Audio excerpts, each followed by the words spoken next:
Shalom, selamat pagi. Saya berharap saudara menyaksikan video ini, terlebih menyaksikan firman Tuhan ini, saudara tidak bosan-bosan dengan wajah saya. Tapi kebenaran firman Tuhan tetap akan diberitakan sampai Tuhan Yesus datang.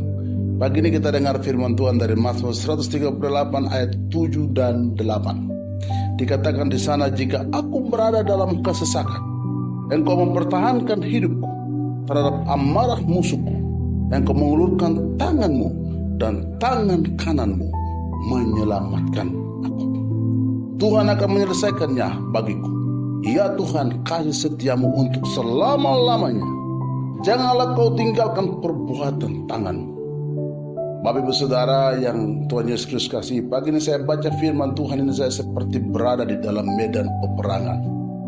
Kenapa berada dalam medan peperangan? Kata kesesakan itu seolah-olah tidak tahu pikir apa. Ada pengertian dalam bagian tentang kata kesesakan, yaitu mengenai mungkin sesak karena sakit, tapi juga ada sesak karena masalah-masalah yang sedang dihadapi, tetapi juga sesak karena juga masalah kedagingan kita. Pagi ini saya ingin mengingatkan kepada kita, firman Tuhan katakan ketika kita di dalam kesesakan, tidak ada tempat lagi di mana kita bisa berlari. Itulah sebabnya saya berdoa supaya Tuhan menolong kita lewat kebenaran firman Tuhan ini. Hanya Tuhan tempat satu-satunya kita bertahan. Hanya Tuhan tempat satu-satunya bisa menolong kita keluar dari yang namanya kesesakan. Itulah sebabnya mari kita belajar untuk mengalami peperangan dan keluar dari bagian itu, karena ada Tuhan menjadi tempat pertahanan kita. Yang kedua, kita lihat di sana dikatakan bahwa Tuhan akan menyelesaikannya. Kenapa Tuhan akan menyelesaikannya? Karena di bagian yang terakhir dari ayat 8 dikatakan begini, janganlah kau tinggalkan perbuatan tangan. Saudara, satu hal yang saya pahami dari bagian firman Tuhan ini, apa perbuatan tangan Tuhan? Saya coba untuk merefleksi bagian ini dan saya menemukan saya adalah orang yang dibuat oleh Tuhan. Manusia adalah orang yang diciptakan oleh Tuhan, dan itu perbuatan tangannya. Tidak mungkin Tuhan meninggalkan kita. Tidak mungkin Tuhan membiarkan kita. Tidak mungkin Tuhan membuat kita tinggal di dalam kesendirian. Tidak mungkin. Kenapa?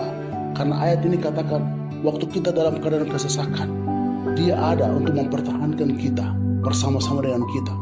Pada waktu kita dalam kesesakan, maka Tuhan adalah tempat penyelamatan di dalam hidup kita. Kenapa?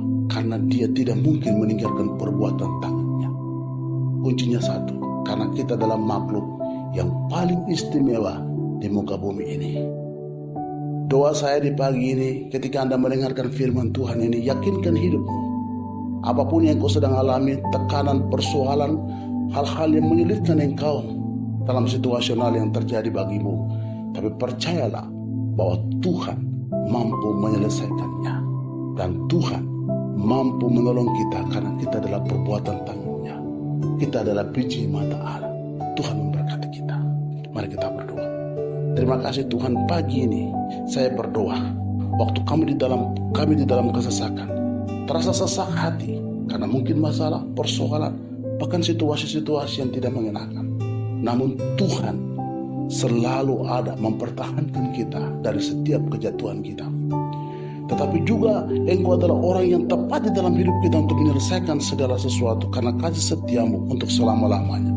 Kau tidak akan pernah meninggalkan kami, karena kita adalah orang-orang yang diciptakan oleh Engkau dan menjadi biji matamu. Kiranya Engkau peduli dan memberkati kita di hari ini dan seterusnya. Di dalam nama Yesus hamba berdoa. Haleluya. Amin.